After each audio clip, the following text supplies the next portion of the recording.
ನಮಸ್ಕಾರ ಸ್ನೇಹಿತರೆ. ನಾವು ನಮ್ಮ ಜೀವನದ ಸುಮಾರು 1/3 ಭಾಗವನ್ನು ನಿದ್ರೆಯಲ್ಲೇ ಕಳೆಯುತ್ತೇವೆ. ಒಬ್ಬ ವ್ಯಕ್ತಿ 75 ವರ್ಷ ಬದುಕಿದರೆ ಸುಮಾರು 25 ವರ್ಷ ನಿದ್ರೆಯಲ್ಲೇ ಕಳೆಯುತ್ತಾನೆ. ಆದರೆ ನಿದ್ರೆ ಎಂದರೇನು? ನಾವು ಮಲಗಿದಾಗ ನಮ್ಮ ಮೆದುಳು ಸಂಪೂರ್ಣವಾಗಿ ಆಫ್ ಆಗುತ್ತಾ ಅಥವಾ ಅದೇ ಸಮಯದಲ್ಲಿ ಅದರ ಅತ್ಯಂತ ಮುಖ್ಯವಾದ ಕೆಲಸಗಳು ಶುರುವಾಗುತ್ತಾ? ಇಂದು ಅದನ್ನೇ ತಿಳಿಯೋಣ. ಬಹಳ ಜನರು ನಿದ್ರೆ ಎಂದರೆ ದೇಹ ಮತ್ತು ಮೆದುಳಿನ ವಿಶ್ರಾಂತಿ ಪಡೆಯುವುದು ಎಂದು ಭಾವಿಸಿದ್ದಾರೆ. ಆದರೆ ಅದು ಸಂಪೂರ್ಣ ಸತ್ಯವಲ್ಲ. ವಾಸ್ತವವಾಗಿ ನಮ್ಮ ದೇಹದ ಬಹುತೇಕ ಅಂಗಗಳು ಕೆಲಸ ಮಾಡುತ್ತಲೇ ಇರುತ್ತವೆ. ಹೃದಯ, ಶ್ವಾಸಕೋಶ, ರಕ್ತ ಮತ್ತು ಆಶ್ಚರ್ಯಕರ ವಿಷಯ ಏನೆಂದರೆ ನಮ್ಮ ಮೆದುಳು ಸಂಪೂರ್ಣವಾಗಿ ಆಫ್ ಆಗುವುದಿಲ್ಲ. ಹಾಗಾದರೆ ಮೆದುಳು ಏನು ಮಾಡುತ್ತೆ? ಮೆದುಳು ಒಂದು ನಗರದ ಕಂಟ್ರೋಲ್ ರೂಮ್ ಇದ್ದಂತೆ. ಹಗಲಿನಲ್ಲಿ ಅದು ನೋಡುವುದು, ಕೇಳುವುದು, ಯೋಚಿಸುವುದು, ನಿರ್ಧಾರ ತೆಗೆದುಕೊಳ್ಳುವುದು, ಹೊಸ ವಿಷಯಗಳ ಕಲಿಯುವುದು ಇವೆಲ್ಲವನ್ನು ನಿರಂತರವಾಗಿ ಮಾಡುತ್ತದೆ. ಆದರೆ ರಾತ್ರಿ ಅದರ ಕೆಲಸ ಬದಲಾಗುತ್ತದೆ. ಹಗಲಿನ ಮಾಹಿತಿಯನ್ನು ಜೋಡಿಸುವುದು, ಕೆಲವು ನೆನಪುಗಳನ್ನು ಬಲಪಡಿಸುವುದು, ದೇಹದೊಂದಿಗೆ ಸಮನ್ವಯ ಮಾಡಿಕೊಳ್ಳುವುದು ಪೂರ್ತಿ ಒಂದೇ ರೀತಿಯಲ್ಲಿ ನಿದ್ರೆ ಮಾಡುವುದಿಲ್ಲ. ನಮ್ಮ ಮೆದುಳು ಸುಮಾರು 90 ನಿಮಿಷಗಳ ಚಕ್ರಗಳಲ್ಲಿ ಕೆಲಸ ಮಾಡುತ್ತದೆ. ಕೆಲವೊಮ್ಮೆ ಹಗುರ ನಿದ್ರೆ, ಕೆಲವೊಮ್ಮೆ ಗಾಢ ನಿದ್ರೆ ಮತ್ತು ಕನಸು ಕಾಣುವ REM ನಿದ್ರೆ. ಹೀಗೆ ರಾತ್ರಿ ಪೂರ್ತಿ ಈ ಚಕ್ರ ಮುಂದುವರಿಯುತ್ತದೆ. ಇವಾಗ ಒಂದು ಪ್ರಶ್ನೆ, ನಾವು ಮಲಗಿದ ತಕ್ಷಣ ನೇರವಾಗಿ ಗಾಢ ನಿದ್ರೆಗೆ ಹೋಗ್ತೀವಾ?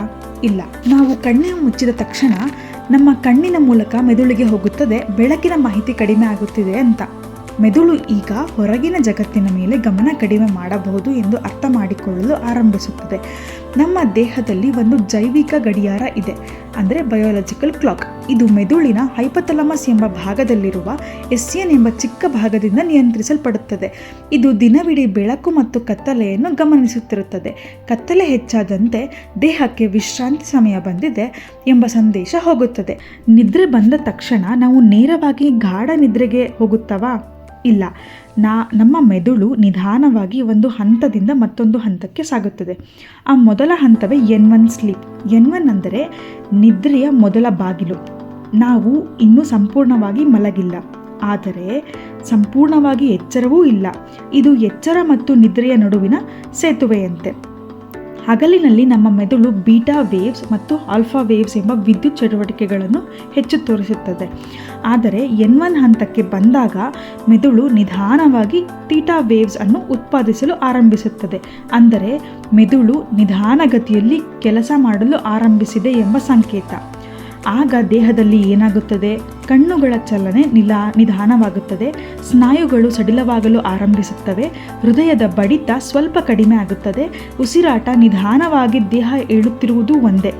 ಈಗ ನಾನು ವಿಶ್ರಾಂತಿಯತ್ತ ಸಾಗುತ್ತಿದ್ದೇನೆ. ನಮಗೆ ಯಾವತ್ತಾದರೂ ಮಲಗುವಾಗ ಹಠಾತ್ ಕೆಳಗೆ ಬೀಳುವಂತ ಅನಿಸಿದೆ ಅಲ್ವಾ? ದೇಹ ಒಮ್ಮೆಲೆ ಜರ್ಕ್ ಆದ ಅನುಭವ ಆಗಿದೆ ಅಲ್ವಾ? ಅದನ್ನು ಹಿಪ್ನಿಕ್ ಜರ್ಕ್ ಎನ್ನುತ್ತಾರೆ. ಇದು N1 ಹಂತದಲ್ಲಿ ಕೆಲವರಿಗೆ ಆಗುವ ಸಾಮಾನ್ಯ ಅನುಭವ. N1 ಕೇವಲ ನಿದ್ರೆಯ ಬಾಗಿಲು ಮಾತ್ರ. ಅದರ ನಂತರ ನಮ್ಮ ಮೆದುಳು N2 ಸ್ಲೀಪ್ ಎಂಬ ಹಂತಕ್ಕೆ ಪ್ರವೇಶಿಸುತ್ತದೆ. ಆಶ್ಚರ್ಯದ ವಿಷಯ ಏನೆಂದರೆ ನಾವು ರಾತ್ರಿ ಮಲಗಿರುವ ಸಮಯದ ಸುಮಾರು ಅರ್ಧದಷ್ಟು ಸಮಯ ಈ N2 ಹಂತದಲ್ಲೇ ಇರುತ್ತೆ. ಆದರೆ ಆ ಹಂತದಲ್ಲಿ ಏನು ನಡೆಯುತ್ತೆ?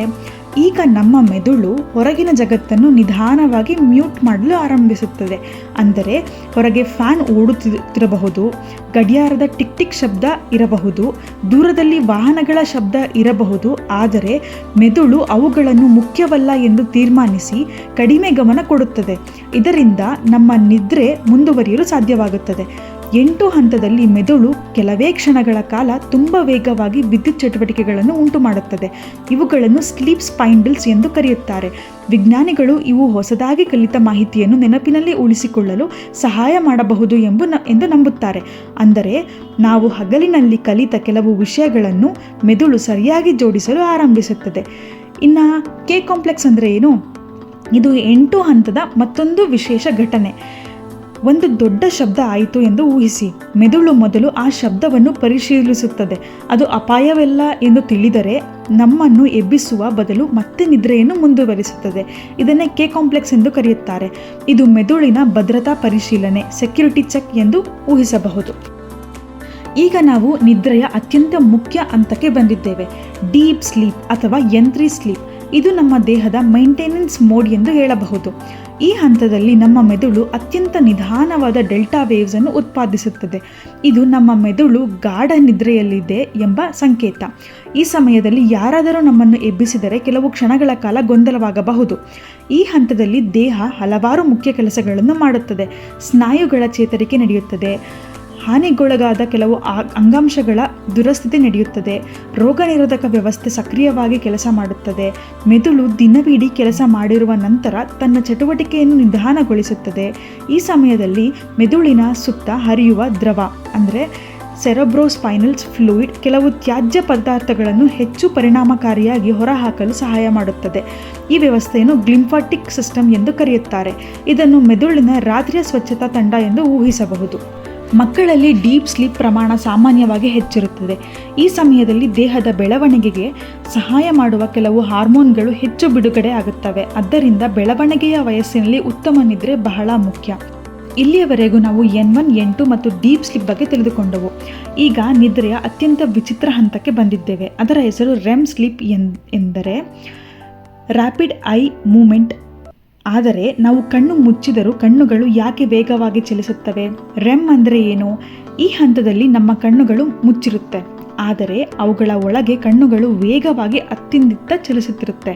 ಅದಕ್ಕೆ ಆ ಹಂತಕ್ಕೆ ರ್ಯಾಪಿಡ್ ಐ ಮೂಮೆಂಟ್ ಎಂದು ಹೆಸರು ಬಂದಿದೆ. ಆಶ್ಚರ್ಯಕರ ವಿಷಯ ಏನು ಗೊತ್ತಾ? ಇಲ್ಲಿಯವರೆಗೆ ಮೊದಲು ಮೆದುಳು ನಿಧಾನವಾಗಿ ಕೆಲಸ ಮಾಡುತ್ತಿತ್ತು. ಆದರೆ REM ಸ್ಲೀಪ್ನಲ್ಲಿ ಮೆದುಳಿನ ಕೆಲವು ಭಾಗಗಳು ನೀವು ಎಚ್ಚರವಾಗಿರುವಷ್ಟೇ ಚಟುವಟಿಕೆಯಿಂದ ಕೆಲಸ ಮಾಡಬಹುದು. ಆದ್ದರಿಂದ REM ಅನ್ನು ಕೆಲವೊಮ್ಮೆ ಪ್ಯಾರಾಡಾಕ್ಸಿಯಲ್ ಸ್ಲೀಪ್ ಎಂದು ಕರೆಯುತ್ತಾರೆ. ಅಂದರೆ ದೇಹ ಮಲಗಿದೆ, ಆದರೆ ಮೆದುಳಿನ ಕೆಲವು ಭಾಗಗಳು ತುಂಬ ಚುರುಕಾಗಿವೆ. ಕನಸುಗಳು ಹೇಗೆ ಬರುತ್ತೆ? ನಮ್ಮ ಮೆದುಳು ದಿನವಿಡೀ ಸಂಗ್ರಹಿಸಿದ ನೆನಪುಗಳು, ಭಾವನೆಗಳು, ಅನುಭವಗಳು, ಕಲ್ಪನೆಗಳು ಇವೆಲ್ಲವನ್ನು ಒಟ್ಟಿಗೆ ಸೇರಿಸಿ ಹೊಸ ದೃಶ್ಯಗಳನ್ನು ರಚಿಸುತ್ತದೆ. ಅದನ್ನೇ ನಾವು ಕನಸು ಎಂದು ಅನುಭವಿಸುತ್ತೇವೆ. ಆದ್ದರಿಂದ ಕನಸುಗಳು ಕೆಲವೊಮ್ಮೆ ವಿಚಿತ್ರವಾಗಿರುತ್ತವೆ. ಪ್ರತಿ 90 ನಿಮಿಷಗಳ ನಂತರ ನಮ್ಮ ಮೆದುಳು ಒಂದು ಸ್ಲೀಪ್ ಸೈಕಲ್ ಅನ್ನು ಪೂರ್ಣಗೊಳಿಸುತ್ತದೆ. N1, N2, N3 and REM. ಇದು ರಾತ್ರಿ ಪೂರ್ತಿ 4 ರಿಂದ 6 ಬಾರಿ ನಡೆಯುತ್ತದೆ. ನೀವು N3 ಹಂತದಲ್ಲಿ ಎಚ್ಚರವಾದರೆ ಮೆದುಳು ಇನ್ನೂ ನಿಧಾನಗತಿಯಲ್ಲಿ ಕೆಲಸ ಮಾಡುತ್ತಿರುತ್ತದೆ. ಆದ್ದರಿಂದ ಗೊಂದಲವಾಗಬಹುದು, ಕಣ್ಣು ತೆರೆಯಲು ಕಷ್ಟವಾಗಬಹುದು, ಕೆಲವು ನಿಮಿಷಗಳವರೆಗೆ ಸುಸ್ತು ಇರಬಹುದು. ಇದನ್ನೇ ಸ್ಲೀಪ್ ಇನರ್ಷಿಯಾ ಎಂದು ಕರೀತಾರೆ. ಅಂದರೆ ಮೆದುಳು ಇನ್ನೂ ನಿದ್ರೆಯ ವೇಗದಲ್ಲೇ ಇರುತ್ತದೆ. REM ಅಥವಾ ಹಗುರ ನಿದ್ರೆಯ ಹಂತದ ನಂತರ ಎಚ್ಚರವಾದರೆ ಮೆದುಳು ಈಗಾಗಲೇ ಹೆಚ್ಚು ಚಟುವಟಿಕೆಯಿಂದಿರುವುದರಿಂದ ನಾವು ಹೆಚ್ಚು ಎಚ್ಚರವಾಗಿರುವ ಅನುಭವ ಆಗಬಹುದು. ಕೆಲವೊಮ್ಮೆ ಕನಸು ಕೂಡ ನೆನಪಿರಬಹುದು. ಅಲ್ರಾಮ್ಗೆ ನಿಮ್ಮ ಮೆದುಳು ಯಾವ ಹಂತದಲ್ಲಿದೆ ಎಂದು ಗೊತ್ತಿರುವುದಿಲ್ಲ. ಅದು ಬಾರಿಸಿದಾಗ ನೀವು ಯಾವ ಹಂತದಲ್ಲಿದ್ದರೂ ಅಲ್ಲಿಂದಲೇ ಎಬ್ಬಿಸುತ್ತದೆ. ಅದಕ್ಕಾಗಿ ಕೆಲ ದಿನಗಳು ಸುಲಭವಾಗಿ ಎದ್ದೇಳುತ್ತವೆ, ಇನ್ನು ಕೆಲ ದಿನಗಳು ತುಂಬ ಭಾರವಾದ ಅನುಭವವಾಗುತ್ತದೆ. ಬೆಳಗ್ಗೆ ಬೆಳಕು ಕಣ್ಣಿಗೆ ಬೀಳುತ್ತಿದ್ದಂತೆ ಮೆದುಳು ಅದನ್ನು ಗುರುತಿಸುತ್ತದೆ. ನಂತರ ದೇಹಕ್ಕೆ ಈಗ ಎಚ್ಚರವಾಗುವ ಸಮಯ ಎಂಬ ಸಂದೇಶವನ್ನು ಕಳಿಸುತ್ತದೆ. ಈ ಸಮಯದಲ್ಲಿ ಮೆಲಾಟೋನಿನ್ ಪ್ರಮಾಣ ಕಡಿಮೆ ಆಗುತ್ತದೆ ಮತ್ತು ದೇಹದ ಚಟುವಟಿಕೆ ಸಿದ್ಧವಾಗುತ್ತದೆ. ನಿಮಗೆ ಯಾವತ್ತಾದರೂ ಹೀಗಾಗಿದೆಯಾ? ರಾತ್ರಿ 2 ಅಥವಾ 3 ಗಂಟೆಗೆ ಹಠಾತ್ ಎಚ್ಚರವಾಗುವುದು, ನೀರು ಕುಡಿಯುವುದು ಅಥವಾ ಬಾತ್ರೂಮ್ಗೆ ಹೋಗುವುದು, ಮತ್ತೆ ಬಂದೆ ಮಲಗುವುದು. ಆದರೆ ಆ ಸಮಯದಲ್ಲಿ ನಮ್ಮ ಮೆದುಳಿಗೆ ಏನಾಗುತ್ತೆ? ನಮ್ಮ ನಿದ್ರೆ ಅಲ್ಲಿಯೇ ನಿಂತು ಮತ್ತೆ ಮುಂದುವರಿಯುತ್ತಾ ಅಥವಾ ಮೊದಲಿನಿಂದಲೇ ಶುರುವಾಗುತ್ತಾ? ನಿದ್ರೆ ಒಂದು ಸಿನಿಮಾ ಅಲ್ಲ. ಪಾಸ್ ಮಾಡಿ ಬಂದರೆ ಅಲ್ಲಿಂದಲೇ ಶುರುವಾಗುವುದಿಲ್ಲ. ಅದು ಒಂದು ಸ್ಲೀಪ್ ಸೈಕಲ್. ನಾವು ಸ್ವಲ್ಪ ಹೊತ್ತು ಮಾತ್ರ ಎಚ್ಚರವಾದರೆ ಅಥವಾ ನೀರು ಕುಡಿಯಲು ಅಥವಾ ಬಾತ್ರೂಮ್ಗೆ ಹೋಗಲು ಕೆಲವು ನಿಮಿಷಗಳ ಎಚ್ಚರವಾಗಿದ್ದರೆ ಮತ್ತೆ ಮಲಗಿದಾಗ ಮೆದುಳು ಸಾಮಾನ್ಯವಾಗಿ N1 ಹಂತದಿಂದ ಮತ್ತೆ ನಿದ್ರೆಗೆ ಪ್ರವೇಶಿಸುತ್ತದೆ. ನಂತರ ನಿಧಾನವಾಗಿ N2, N3 ಮತ್ತು REM ಕಡೆಗೆ ಸಾಗುತ್ತದೆ. ಹಾಗಾದರೆ ಮೊದಲಿನ ಎಲ್ಲ ನಿದ್ರೆ ವ್ಯರ್ಥವಾಗುತ್ತಾ? ಇಲ್ಲ. ಈಗಾಗಲೇ ಮುಗಿದಿರುವ ಸ್ಲೀಪ್ ಸೈಕಲ್ಸ್ ವ್ಯರ್ಥವಾಗುವುದಿಲ್ಲ. ಅವುಗಳ ಲಾಭ ದೇಹಕ್ಕೆ ಸಿಕ್ಕಿರುತ್ತದೆ. ಆದರೆ ಹೊಸ ನಿದ್ರೆ ಚಕ್ರ ಮತ್ತೆ ಆರಂಭವಾಗುತ್ತೆ. ಒಂದು ಸಲ ಇದ್ದರೆ ಸಮಸ್ಯೆ? ಸಾಮಾನ್ಯವಾಗಿ ಇಲ್ಲ. ವಾಸ್ತವವಾಗಿ ಅನೇಕ ಜನರು ರಾತ್ರಿ 1 ಬಾರಿ ಸ್ವಲ್ಪ ಹೊತ್ತು ಎಚ್ಚರವಾಗಿರುತ್ತಾರೆ. ಕೆಲವರಿಗೆ ಅದು ನೆನಪಿರುತ್ತದೆ, ಇನ್ನು ಕೆಲವರಿಗೆ ನೆನಪೇ ಇರುವುದಿಲ್ಲ.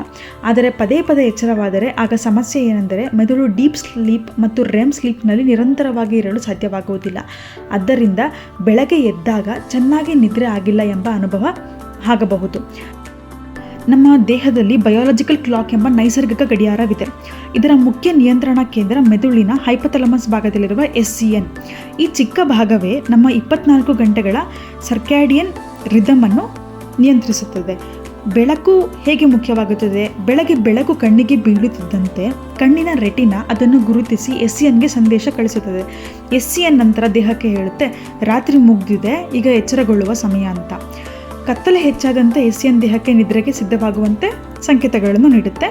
ಮೆಲಾಟೋನಿನ್ ಬಿಡುಗಡೆ ಆಗಲು ಸಹಾಯವಾಗುತ್ತೆ. ದೇಹ ನಿಧಾನವಾಗಿ ವಿಶ್ರಾಂತಿ ಸ್ಥಿತಿಗೆ ಹೋಗುತ್ತದೆ. ಅಲ್ರಾಮ್ ಇಲ್ಲದಿದ್ದರೂ ಹೇಗೆ ಎದ್ದೇಳ್ತೀವಿ? ನಾವು ಪ್ರತಿದಿನ ಒಂದೇ ಸಮಯಕ್ಕೆ ಮಲಗಿ ಒಂದೇ ಸಮಯಕ್ಕೆ ಎದ್ದರೆ ಕೆಲ ದಿನಗಳ ನಂತರ ನಮ್ಮ ಬಯಾಲಜಿಕಲ್ ಕ್ಲಾಕ್ ಆ ಸಮಯವನ್ನು ಕಲಿಯುತ್ತದೆ. ಬೆಳಗ್ಗೆ ಎದ್ದೇಳುವ ಸಮಯ ಹತ್ತಿರ ಬಂದಾಗ ದೇಹದಲ್ಲಿ ಕಾರ್ಟಿಸಾಲ್ ಎಂಬ ಹಾರ್ಮೋನ್ ಪ್ರಮಾಣ ನಿಧಾನವಾಗಿ ಹೆಚ್ಚಾಗುತ್ತದೆ. ಇದು ದೇಹ ಮತ್ತು ಮೆದುಳಿನ ಎಚ್ಚರಗೊಳ್ಳಲು ಸಿದ್ಧಗೊಳಿಸುತ್ತದೆ. ಆದ್ದರಿಂದ ಕೆಲವರು ಅಲ್ರಾಮ್ ಬಾರಿಸುವ ಮುಂಚೆಯೇ ಎದ್ದೇಳ್ತಾರೆ. ಒಂದೊಂದ್ಸಲಿ ವಾರಾಂತ್ಯದಲ್ಲಿ ಯಾಕೆ ಹೆಚ್ಚು ನಿದ್ರೆ ಬರುತ್ತೆ? ನಾವು ವಾರದ ದಿನಗಳಲ್ಲಿ ಕಡಿಮೆ ನಿದ್ರೆ ಮಾಡಿದರೆ, ರಜಾ ದಿನಗಳಲ್ಲಿ ಹೆಚ್ಚು ಹೊತ್ತು ಮಲಗಿದರೆ ನಮ್ಮ ಬಯಾಲಜಿಕಲ್ ಕ್ಲಾಕ್ ಮತ್ತು ಸ್ಲೀಪ್ ಶೆಡ್ಯೂಲ್ ನಡುವೆ ಸ್ವಲ್ಪ ವ್ಯತ್ಯಾಸ ಉಂಟಾಗಬಹುದು. ಆದ್ದರಿಂದ ಎದ್ದೇಳುವ ಸಮಯವೂ ಕೂಡ ಬದಲಾಗಬಹುದು. ನಮ್ಮ ದೇಹದ ಬಹುತೇಕ ಪ್ರತಿಯೊಂದು ಕೋಶವು ಸಮಯವನ್ನು ಅನುಸರಿಸುತ್ತದೆ. ಯಾವಾಗ ಹಸಿವು ಆಗಬೇಕು, ಯಾವಾಗ ಕೆಲವು ಹಾರ್ಮೋನ್ಗಳು ಬಿಡುಗಡೆ ಆಗಬೇಕು, ಯಾವಾಗ ದೇಹ ವಿಶ್ರಾಂತಿ ಆಗಿರಬೇಕು, ಇವೆಲ್ಲವೂ ಸರ್ಕಾಡಿಯಂ ರಿದಮ್ ಜೊತೆಗೆ ಹೊಂದಿಕೊಂಡಿರುತ್ತದೆ. ಇಲ್ಲಿಯವರೆಗೂ ನಾವು ತಿಳ್ಕೊಂಡಿದ್ದು ನಿದ್ರೆ ಹೇಗೆ ಆರಂಭ ಆಗುತ್ತೆ, ನಿದ್ರೆ 4 ಹಂತಗಳು, ಕನಸುಗಳು ಹೇಗೆ ಬರುತ್ತೆ, ಮಧ್ಯದಲ್ಲಿ ಎದ್ದರೆ ಏನಾಗುತ್ತೆ, ಮತ್ತು ಈಗ ನಮ್ಮ ದೇಹದ ಸಮಯವನ್ನು ಹೇಗೆ ಗುರುತಿಸುತ್ತದೆ. ಒಂದು ಸರಳ ಪ್ರಶ್ನೆಯಿಂದ ಆರಂಭವಾದ ಈ ಪ್ರಯಾಣ ನಮಗೆ ಒಂದು ದೊಡ್ಡ ಸತ್ಯವನ್ನು ಹೇಳುತ್ತೆ. ನಿದ್ರೆ ಎಂದರೆ ಕೇವಲ ವಿಶ್ರಾಂತಿ ಅಲ್ಲ, ಅದು ನಮ್ಮ ಮೆದುಳು ಮತ್ತು ದೇಹ ಅತ್ಯಂತ ನಿಖರವಾಗಿ ಸಮನ್ವಯದಿಂದ ಕೆಲಸ ಮಾಡುವ ಪ್ರಕ್ರಿಯೆ. ನಾವು ಮಲಗಿದ್ದರೂ ನಮ್ಮ ದೇಹದ ಗಡಿಯಾರ ಎಂದಿಗೂ ಮಲಗುವುದಿಲ್ಲ. ಕುತೂಹಲ ಇರಲಿ, ಕಲಿಕೆ ಮುಂದುವರಿಯಲಿ. ಧನ್ಯವಾದಗಳು. ನಮಸ್ಕಾರ.